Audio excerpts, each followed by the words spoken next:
شعريه، تقدري تلعبي بقى في المكونات اللي عندك بالكراسه اللي معاكي وبالوجبات اللي انت هتنظميها على حسب مشترياتك. لما تحطيها قدامك كل 15 يوم هتقسمي كل بند من البنود دول على ورقتين، فان التوفير كده قمه التوفير. يعني انت عملتي اخرك في الميزانيه دي، مش دلوقتي مكفياني، ممكن كمان شهر شهرين 3 شهور ما تكفينيش. الحل فين؟ الافكار دي هي اللي هتخليكي تستري لحد اخر الشهر، والتنازلات هي اللي بتخليكي تعرفي تكملي الشهر. سيبك من فلانه وعلانه وبتجيب كذا، هي الانقاذ ليكي، اوعي ابدا تستغني عنها، والكراسه دي بتفضل معاكي في المطبخ.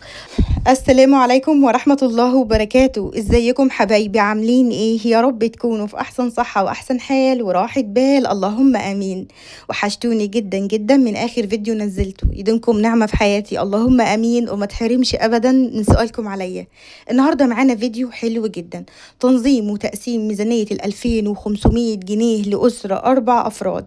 الميزانيه دي اتطلبت مني كتير جدا على القناه، وحان الان موعد الميزانيه والتقسيمه.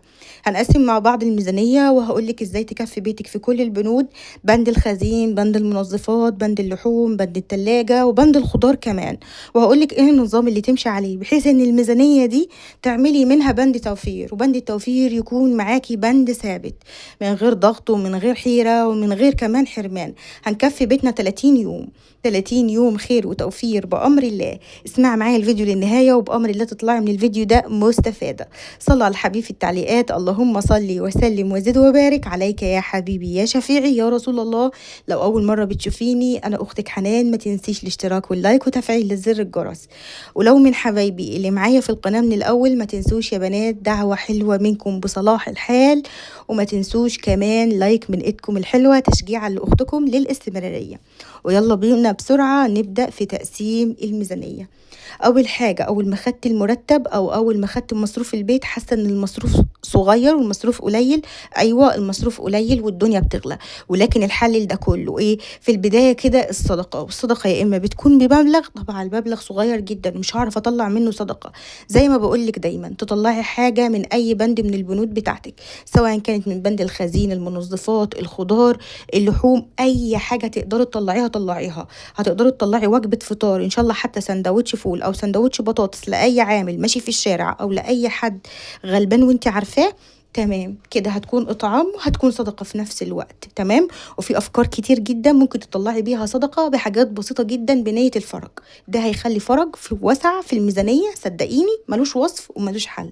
بعد ما طلعنا الصدقه، بعد كده نبدا نعمل ايه؟ نبدا نعمل الخطوه دي، والخطوه دي اللي اتكلمت معاكم فيها كتير جدا واللي عملتها معاكم في تقسيم ميزانيه شهر 8، وهي الكراسه دي. دي كراسه الانقاذ او كراسه اليوميات بتاعتك. هنعمل كراسه ونبدا نقسمها للجزئيات اللي بقول لكم عليها دي. هنعمل جزئيه جرد، تمام، طب طبعا، وهنعمل جرد للخزين والمنظفات والخضار وكل حاجه موجوده عندك على نهايه الشهر مش على بدايه الشهر. تمام. وتعملي جزء كمان، والجزء ده هيكون للمشتريات، وتبداي تكتبي بقى انت محتاجه ايه في بند اللحوم، في الخضار، في المنظفات، في التلاجة، في الخزين، وهكذا. تمام. وتعملي جزء في الكراسه دي للوجبات، طبعا وجباتك يعني اللي انت بتحبيه او اللي انت متعوده عليه. مثلا هنبدا كل اسبوع نكتب الاسبوع الاول، ونكتب الايام الاسبوع وكل يوم انا ناويه اعمل ايه في وجبات، وخاصه وجبه الغداء لان هي اللي بتكون محيره جدا بالنسبه لنا وبتهدر مبلغ كبير. وتعملي صفحه وتخليها اسمها صفحه المصروفات. صفحه ايه؟ المصروفات. هعمل صفحه للمصروفات واشوف كل يوم انا بصرف ايه وايه، وابدا ارقم اليوم الاول، اليوم الثاني، اليوم الثالث، لحد اليوم ال30 في الشهر، واشوف مصاريفي. طيب الكراسه دي لازمتها ايه؟ الكراسه دي هتنظم معاكي الميزانيه تلقائيا. هتعملي جرد للكراسة دي كل شهر وتشوفي ايه الحاجات اللي انت اشتريتيها وكنت ممكن تستغني عنها، ايه الحاجات اللي موجودة في الفرز معاكي وفضلت عندك مثلا، او في الجرد بتاعك وفضلت عندك مثلا من الشهر اللي فات وما اتاكلتش، سوست، دودت، باظت، كنت ممكن تستغني عنها، كنت ممكن اصلا ما تشتريهاش وتبداي تشطبي عليها وتوفري ثمنها، وده هيكون مكسب ليكي.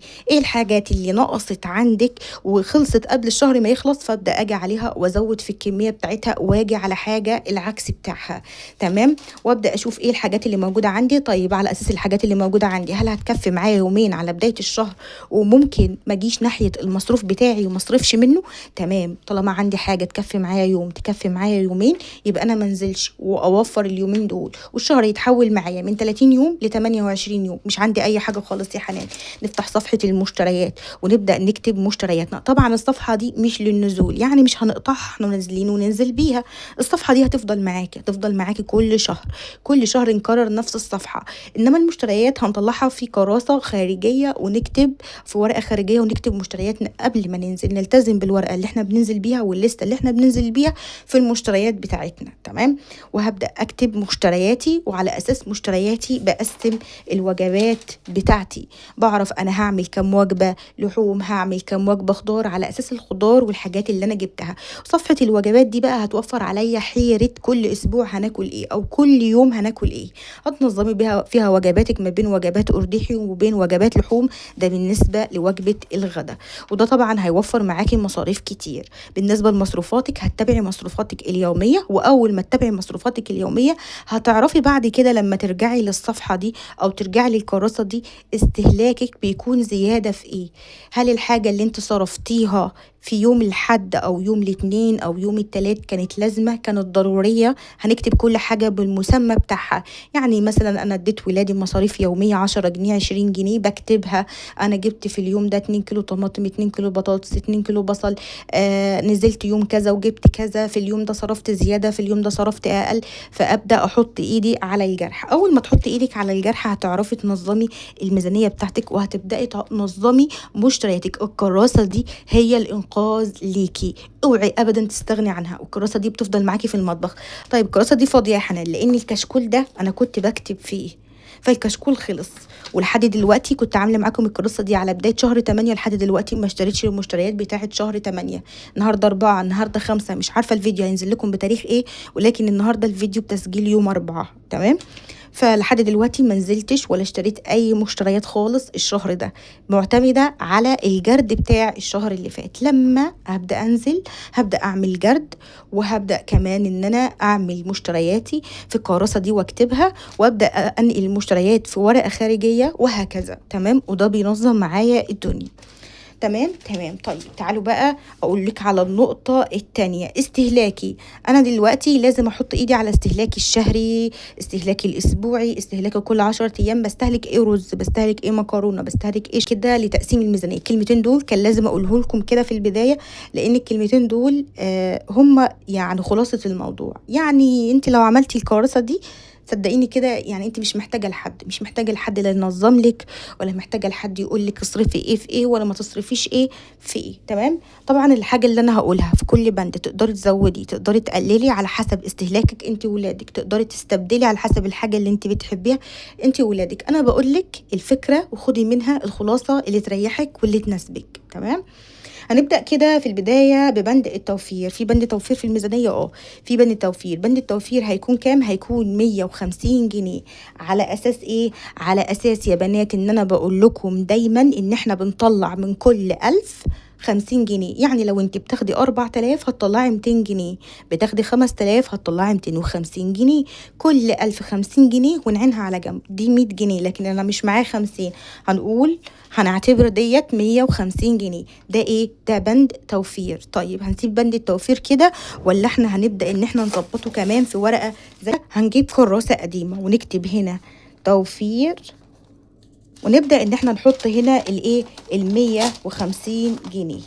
تمام. ده كشكول قديم اهو عادي جدا. طيب انا لما بعمل كده بعمل ايه؟ لما بعمل كده يا بنات ان انا بعرف احافظ على الفلوس بتاعتي. كل فلوس في ورقه. طبعا الورقه ممكن تطبقيها عن كده، يعني تطبقيها من هنا حته ومن هنا حته، ودي تطبقيها كام طبقه وتحطيها من هنا، فتحول معاكي الظرف، ولا تشتري اظرف ولا كل الكلام ده. احنا اولى بقى بتمن ايه؟ بتمن الاظرف. تمام. يبقى كده احنا طلعنا 150 جنيه بند توفير. نروح لبند اللحوم. بند اللحوم واللي بيعملوا فينا بند اللحوم، خصصنا البند اللحوم هنقسمهم 750 جنيه. 750 جنيه لأسرة 4 أفراد من ميزانية 2500 جنيه، أنا شايفة إنها حلوة جدا جدا جدا يا بنات. طيب ال 1750 جنيه هنقسمهم إزاي؟ ممكن يا حبيبتي تستكفي بإنك تجيبي فراخ ب750 جنيه، هيغرقوكي فراخ، هتجيبي من 3 ل4 فرخات كبار وهيتقسموا معاكي تقسيمة ممتازة، وهتطلعي منهم نقول من 13 ل 12 وجبة، وهيكونوا حلوين جدا. الكبد والقوانص هيكونوا وجبة، والوراك هيكونوا كام وجبة، والصدور اللي احنا بنلعب فيها براحتنا، وبتشوفوا معايا تقسيمة الفراخ. لا يا حنان مش عايزة اجيب بيهم كلهم فراخ. طيب تعملي ايه؟ تعملي اللي انا هقولك عليه. هتجيبي فرخه ب 250 جنيه، هتكون عامله في حدود 3 كيلو، لان الفراخ دلوقتي ب 80 جنيه. اكتبي لي سعر الفراخ عندك. تمام. وهتجيبي كمان يا حبيبتي ب 200 جنيه لحمه مفرومه. اللحمه المفرومه هتجيبيها بلدي، هتجيبيها مستورد، ده على حسب رغبتك وعلى حسب اللي انت متعوده عليه. وهتجيبي ب 100 جنيه كبد وقوانص. ب 100 جنيه كبد وقوانص هيعملوا معاكي مثلا على بتوع الفرخه، الكبده والانثى بتاعت الفرخه هيعملوا معاكي وجبتين، دول 4 افراد، مع بطاطسايه بقى، مع طماطمايه، حبشتكناتك بقى وايه وحركاتك. وهتجيبي يا حبيبتي بال 200 جنيه سمك، هيجيبوا لك 2 كيلو ل 2 كيلو ونص. كيلو السمك ب 80 جنيه، يبقى هيجيبوا لك 2 كيلو ونص، هيعملوا معاكي كمان وجبتين. تمام تمام. طيب يبقى احنا كده عملنا ايه؟ عملنا كل 10 ايام 3 وجبات لحوم. ازاي يا حنان؟ هقولك. الفرخة دي ممكن تطلعي منها مرتين لحوم، نطلع منها مرتين ل3 مرات كمان. ازاي مرتين ل3 مرات؟ الوراك هيكونوا معايا وجبة، والصدور ناحية الصدر دي هتعملي بيها وجبة، ممكن تعملي بيها صينية مكرونة اللي هي نجرسكو، والناحية التانية ممكن تعمليها استريبس مع طبقين مكرونة والدنيا هتمشي.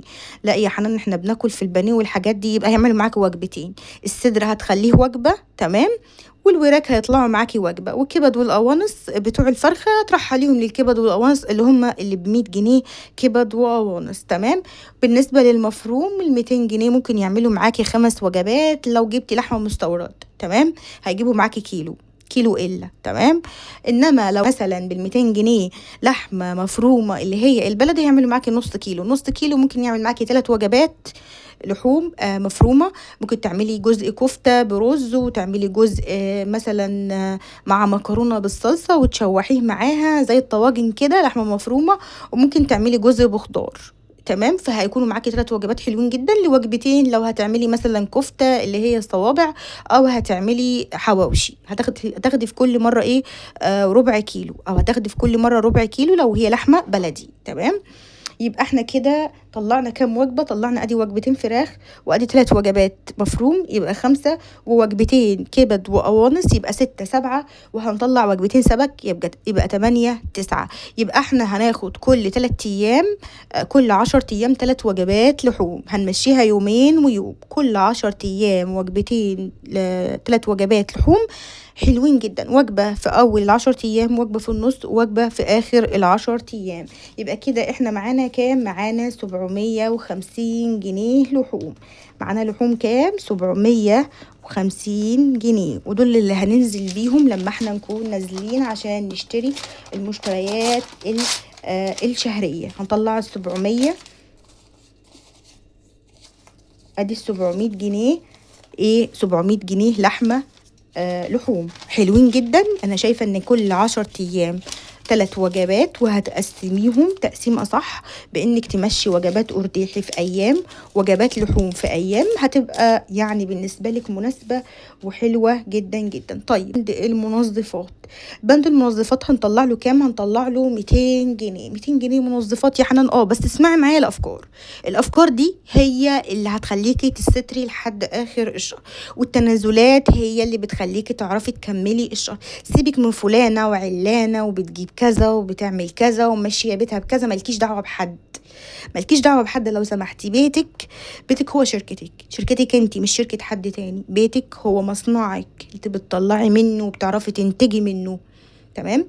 فهنعمل ايه؟ هنجيب يا بنات ب 200 جنيه منظفات، هنجيب كيس مسحوق ب 90 جنيه اللي هو الكيلو ونص باهي ب 90 جنيه. حلو جدا.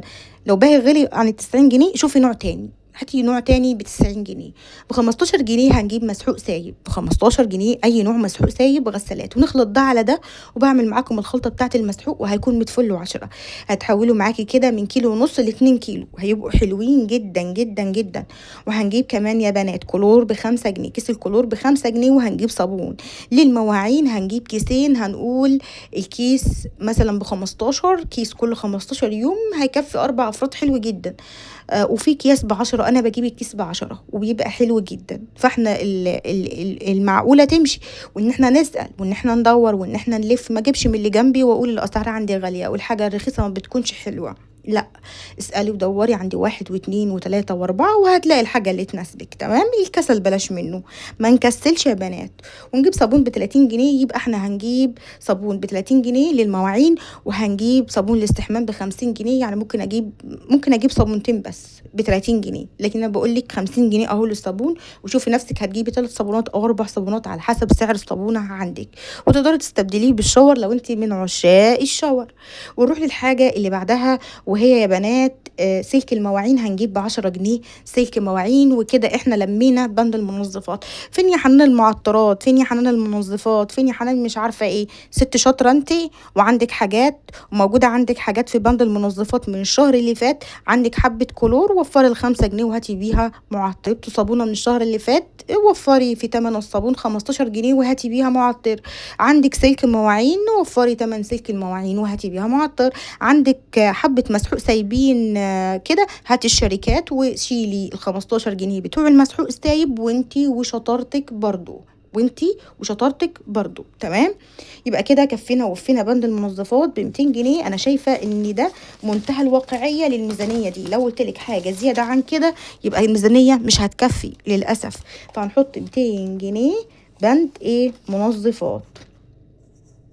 طبعا الورقة دي تنزلي بيها، تمسكي الورقه دي تطبقيها كده وتنزلي بيها. ادي 200 جنيه لبند المنظفات. خلي بالكم احنا معانا 50 جنيه هنا في بند التوفير، المفروض انها تتحط على بند تاني، ولكن جاي لها اهو في السكه. نروح للحاجه اللي بعدها. الحاجه اللي بعدها وهي بند الخزين. العبي بقى براحتك، وده ملعبك. بند الخزين ده ملعبك. اروح عند سرجه، اروح عند عطاره بتبيع حاجات سايبه، اسعارها تكون كويسه، منتجاتها تكون مناسبه. لازم الف ولازم ادور، لازم ابعد عن البيت شويتين 3 4، لازم افتح عينيا وافتح وداني كمان وانا كده ماشيه في الشارع، واسال 1 و2 و3 و4 عشان اوصل للسعر اللي يناسبني ويناسب ميزانيتي. عملت كده يا حنان ووصلت لحد الحمد لله، والحمد لله على السلامه. ما تنسيش بقى هنا تحط لايك. نجيب يا بنات 4 كيلو رز. انا شايفه ان 4 كيلو رز لاسره 4 افراد حلو جدا، ومعانا شعريه كمان ب10 جنيه. يبقى كده 4 كيلو ونص شعريه، رز على شعريه. 4 كيلو ونص رز على شعريه هيكفوكي الشهر. هيكفوكي الشهر. هتعملي وجبتين رز، كل وجبه فيها نص كيلو على حبه شعريه، هيبقوا حلوين جدا. والعيش ما نستغناش عنه جنب اي وجبه. بنعمل اي نوع طبيخ كده، اي نوع خضار مطبوخ، يبقى العيش جنب الرز هيكفي ويوفي ويكون متفل 10. تقدري بقى تقللي في اي حاجه من اللي انا بقولها دلوقتي وتزودي في الرز، او تزودي كمان في المكرونه. نروح للمكرونه. المكرونه يا بنات هنقول هنجيب 3 كيلو مكرونه. كيلو المكرونه ب20 جنيه. طيب عندي كيلو المكرونه يعني اكتر من كده؟ لا، قولي له انا عايزه ب20 جنيه مكرونه، والحاجات بتاعتنا نجيبها سوايب. شكلي بقى المكرونه على حسب اللي انت بتحبيه انت وولادك. يبقى كده 60 جنيه مكرونه، ونص شعريه ب10 جنيه. وهنجيب ازازه زيت، وعندك طبعا تموين هتكون من 75 ل80 جنيه الازازه، اللي هي مش نوعيات ايه رافعه. انا ماشيه على قد ميزانيتي، انا ماشيه تاتا وواحده واحده، ماليش دعوه بالحاجات الشركات اللي هي ايه العاليه. مش يعني عايزه اقول اسماء طبعا، لان الميزانيه محدوده جدا، فنمشي على قد ميزانيتي وعلى قد الحافك. مد رجليك، بقولك مد رجليكي اقل من لحافك، وسيبي في اللحاف كده ايه كده حته، سيبي في اللحاف حته، وصدقيني انت الكسبان. طيب نروح للحاجه اللي بعدها. جبنا سكر، كيلو سكر على 2 سكر تموين حلوين جدا. 3 كيلو سكر كمان كتار جدا على اسر 4 افراد. السكر مضر، السكر مضر، والزيت مضر. تمام. وشاي هنجيب باكو شاي ب15 جنيه اللي هو الباكو الصغير. فول التدميس هنجيب ب50 جنيه، لان احنا مش عايزين نشتري اي حاجه فطار من بره. وكمان عدس هنجيب عدس يا بنات ب50 برضو جنيه. تمام. وهنجيب دقيق ب40 جنيه، هنجيب فاصوليا ب15 جنيه، وهنجيب ملح وتوابل وبهارات ب50 جنيه. ازاي يا حنان؟ مش متكلمه معاكي في الموضوع ده كذا مره وقلتلك ان احنا هنتفق ان احنا كل شهر هنسد نوعين من التوابل بتوعنا، وكل شهر نجدد نوعين. يعني هتجيبي ب20 جنيه اي نوعين اساسيين معاكي، وتجيبي ب10 جنيه ملح، كيسين ملح، كيس الملح بسم الله ما شاء الله قد كده. اي نوعين توابل وبهارات تجدديهم كل شهرين وتجيبيهم حصى، هيفضلوا معاكي شهرين. يعني كل شهر تجددي نوعين. تمام.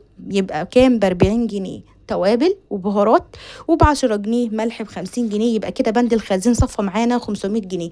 شاطر انا وعايزه اجيب حاجات تانية، وعايزه اجيب حاجات تانية وتالتة ورابعه. فتشي في اللي موجود عندك ايه في بند الخزين. تحاولي يا حبيبتي انك انت ما تشتروهوش وتسقطيه من المشتريات بتاعتك وتاخدي السعر بتاعه، وانت اولى بالفرق ده تشتري بيه التزام تاني عندك في بند الخزين، او حتى توفريه طوارئ لبند الخزين لو حاجه نقصت عندك. تمام. فما نجريش كده وايدنا تجري على الفلوس ونقول احنا فضلت معانا فلوس واسعار عندي حلوه وعندي حاجات كفايه في البيت وهشتري حاجات زياده. لا، الاساسيات بس يا بنات في كل حاجه نلتزم. طبعا انا كملت ال 2500 جنيه، ما كانوش كاملين معايا، معرفش العتب على ايه، معلش بقى. فالمهم يا بنات، معانا كام لبند الخزين؟ معانا بند الخزين هنحط خزين كام؟ 500 جنيه. انا شايفه 500 جنيه حلوين جدا، وكمان تقدري انت كمان وشطارتك تقدري توفري منهم. شطارتي ازاي يا حنان؟ شطارتك انك انت تعملي يا حبيبتي ايه، انت تعملي خطوه مهمه جدا، انت تعملي فرز للحاجات اللي موجوده عندك وتشوفي ايه الحاجات اللي انت ممكن تقللي في المشتريات بتاعتك فيها. تمام. في بند الخزين يبقى كده 500 جنيه اهو خزين، بسم الله ما شاء الله حلو جدا. نروح للبند اللي بعده وهو بند الخضار. بند الخضار حطينا له كام؟ حطينا له 600 جنيه. 600 جنيه لبند الخضار. انا شايفه ان 600 جنيه حلوين جدا جدا. هنمشيها ازاي بند الخضار؟ هنمشيها كل 15 يوم هننزل ب 300 جنيه. كل 15 يوم 300 جنيه. انا شايفه ان هم حلوين جدا، وممكن كمان تطلعي منهم نوع فاكهه كل 15 يوم. نوع فاكهه كل 15 يوم. وببدا بالاساسيات، بطاطس، طماطم، بصل، وبعد كده بتيجي بقى المفردات بتاعتي وبتشوفوا معايا. يعني مش محتاجه ان انا اتكلم عن بند الخضار كتير لاني بنزل له فيديوهات كتير جدا على القناه. تمام. فبند الخضار بخصص 300 جنيه كل 15 يوم خضار. تمام. ادي اول 300 جنيه للخضار. تمام. بطلع 300 جنيه واحطهم في ورقه كده، والتزم بالورقه دي ان انا مش بفتح الورقه دي، بحطها عندي في ظرفه في الدولاب، شنطه قديمه عندي مركونه، وابدا ان انا اقفل عليها كمان من الناحيه دي، وبشيلها كده لبند لبند الخضار.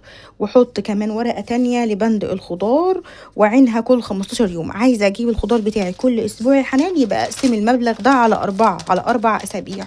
كل اسبوع احط في كل ورقه 150 جنيه.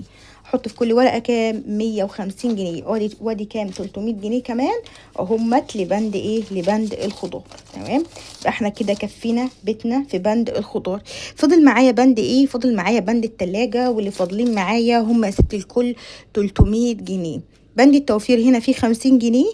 طبعا 150 جنيه دول 250 جنيه لبند اللحوم، لان دول 200 جنيه المفروض هنا 150 جنيه بند التوفير، ومفروض هنا 750 جنيه. انا حاطه هنا 700 وحاطه هنا 200، يبقى في 50 هتتشال من هنا تتحط هنا. تمام. عشان عشان انا حبيت اقول لكم على الفكره دي عشان محدش يقول هي حاطه هنا كده. في بند التلاجة هنحط كام؟ هنحط يا بنات 300 جنيه. 300 جنيه تلاجة. تمام. وهنبدا ان احنا برضو نشيل الورقه كده. تمام. ونشيل الورقه ونحط فيها ال 300 جنيه اللي فضلوا معايا. طيب ال 300 جنيه دول هنوزعهم ازاي؟ هقول لكم دلوقتي. ال 300 جنيه هنوزعهم يا بنات بان احنا هنحط كرتونة بيض. هنقول هنجيب ب100 جنيه بيض، كرتونة البيض ب100 ب110 في الحدود دي. تمام. وهنقول هنجيب لبن ب100 جنيه، لان انا بقولك ليه كده، لان بقولك لو كرتونة البيض غالية هتجيبي 90 جنيه بس لبن، اللي هو اللبن السايب. هتقولي له عايزة ب90 جنيه لبن، بس عبهم لي على 3 اكياس او عبهم لي على 4 اكياس على حسب استهلاكك. تمام. وتبداي توزعيهم كل اسبوع، تشوفي نفسك هتعملي كام مرة لبن وبيكفيكي كام لبن. وهتجيبي ب100 جنيه جبنة، ب100 جنيه جبنة. تمام. طيب ب100 جنيه جبنة، يبقى احنا كده كفينا الميزانية بتاعتنا يعني في حاجات بسيطة. طيب لا أنا باحتاج في بند التلاجة أكتر من كده يا حنان، أتصرف إزاي؟ يبقى البند الوحيد اللي احنا ممكن نيجي عليه هو بند اللحوم. تقدري تيجي على بند اللحوم وتقدري إن أنتِ توفّري حق وجبة أو وجبتين وتكفّي بيهم بند التلاجة. تقدري تستبدلي برضه الجبن، تقدري تستبدلي الجبن بإنِّك أنتِ تجيبي مثلًا حلاوة طحينية، تجيبي مربى، ممكن تعملي مربى في البيت. التين موجود دلوقتي. طب التين سعره غالي، لأ لو جبتِ كيلو تين ب30 جنيه أو ب40 جنيه وعملتِ بيه يا حبيبتي مربى تين في البيت وعملتِ هيعمل معاكِ برطمانين حلوين، والسكر كده موجود عندِك. تمام، السكر كده إيه موجود عندِك. فأنتِ ممكن تلعبي في الميزانية دي براحتك، ممكن تعملي حلو، ممكن تعملي حاجات حادقة، ممكن تجيبي بال100 جنيه دي جبنة قريش تعملي نصها جبنة اللي هي بتتفرد فرد، وتعملي النص التاني جبنة للغموس اللي هي ملح خفيف، اللي هي بالشطة، اللي هي بهريسة الشطة يا بنات. فالمهم احنا كده لمينا الميزانية بتاعتنا بمنتهى السهولة، وعملنا الكام ورقة اللي هم ما كلفوناش اي حاجة، وعملنا الكراسة بتاعتنا، وجبنا كل حاجة، وغنينا البيت بتاعنا. انا مش عارفة هي العلبة دي من اول ما بدأت كده وهي كده. يلا ما تدقوش. لو وصلت معايا لحد هنا اكتبي لي في التعليقات ان انت وصلتي معايا لحد كلمة ما تدقوش. بصوا الميزانية صغيرة، ايوه الميزانيه صغيره، نقدر نحسنها بايه؟ بان احنا نفكر في طرق لزياده الدخل، ونفكر ان احنا ازاي نزود دخلنا، ان احنا ما نتكتفش عند مرحله معينه في حياتنا. لو الميزانيه دي دلوقتي مكفياني ممكن كمان شهر شهرين 3 شهور ما تكفينيش. الحل فين؟ الحل عندي ولادي، عندي جوزي، عندي ممكن نفتح مصدر رزق لينا جديد، ممكن نشتغل شغلانه تانية تدخل لنا دخل اضافي. في 100,000 طريقة تقدري تتصرفي بيهم نفسك. ما أنا قسمتلك الميزانية أهو، وعلى ورقه بسم الله ما شاء الله ومكفية وحلوة أهي. لكن في ظروف كده بتيجي للواحد بتبقى يعني زي نظام إيه، غفوات، أو زي ما بيقولوا غفلات مش غفوات، معلش غلطت في التعبير. فخلي بالك انك انت لازم تدوري على حل لزيادة الدخل بتاعك وزيادة الميزانية. ما ينفعش ان انت تقفي عند نقطة معينة مهما كانت ميزانيتك قد ايه، لان الحال بيغلى والدنيا بتغلى. احنا بنحمد ربنا وبنشكره، لكن لما بنسعى هو بيراضينا. والله لما بنسعى هو بيراضينا. قسميها صح، رتبيها صح، وضبيها صح، اعملي حساباتك من هنا للسنه الجايه. ربنا ليه ترتيبه وليه توضيبه ببركه ربنا. كلنا بندعي ربنا يعيننا ويعدينا من الشهور على خير. الميزانيه شامله اكل وشرب بس يا بنات، ما فيهاش اي مصاريف خارجيه، وفيها بند توفير 150 جنيه. انا شايفه ان التوفير كده قمه التوفير. يعني انت عملتي اخرك في الميزانيه دي، مش محتاجه ان انت تعملي حاجه تانية غير انك انت تطبقي كل الكلام اللي احنا قلنا. طبقي موضوع الكراسه ايا كانت ميزانيتك قد ايه. ممكن تقسمي المصروفات لو انت ميزانيتك كل 10 ايام لكل 10 على 10 ايام، يعني تقسميها على 3، تقسمي كل جزء من دول على 3 اجزاء. يعني بند اللحوم تقسميها على 3 اجزاء، بند المنظفات على 3، بند الخزين على 3، بند اللحوم على 3. ده لو انت ميزانيتك كل 10 ايام. ميزانيتك كل 15 يوم هتقسمي كل بند من البنود دول على ورقتين اظن ما فيش اسهل من كده. وتشوفي بقى استهلاكاتك، تشوفي بقى هترتبيها ازاي، وجبات لحوم ووجبات ارداحي. طبعا انا قلت العدس هنا معانا وجبه، قلت الفيل المدشوش، في عندنا بطاطس طماطم بصل تقدري تطلعي منهم وجبات ارداحي، عندنا مكرونه، عندنا شعريه، عندنا رز، صينيه مكرونه بحبه رز وحبه شعريه. تقدري تلعبي بقى في المكونات اللي عندك بالكراسه اللي معاكي وبالوجبات اللي انت هتنظميها على حسب مشترياتك لما تحطيها قدامك، وتعرفي نفسك هتعملي ايه خلال الشهر كله. امشي على النقط دي وامشي على الخطوات دي وبامر الله مش هتحتاري ابدا. الفيديو كمان يكون طويل، ولكن حاولت ان انا اقسم معاكم الميزانيه على قد ما اقدر. يمكن اكون سهيت في حاجه، يمكن اكون نسيت حاجه، اكتبوا لي في التعليقات. اتمنى ان النهارده الفيديو بتاعي يكون عجبكم، وان الافكار بتاعتنا النهارده تكون كانت سهله، كانت بسيطه، كان الفيديو كده خفيف على قلبكم. مع ان فيديوهات الميزانيات دي بتكون تقيله على بعض الناس، ولكن اللي عايز يوصل لفكره هيكمل الفكرة للنهاية، مش هيزهق ويطلع بسرعة ويدور ويلف ويعمل. لا، كل حاجة بتيجي بالصبر، وكل حاجة بتيجي لما احنا بنسمع صح وبنطبق صح. اتمنى الفيديو يكون عجبكم. لو عجبك الفيديو ما تنسيش الاشتراك واللايك وتفعيل زر الجرس. دمتم في امان الله ورعايته وحفظه، والسلام عليكم ورحمة الله وبركاته.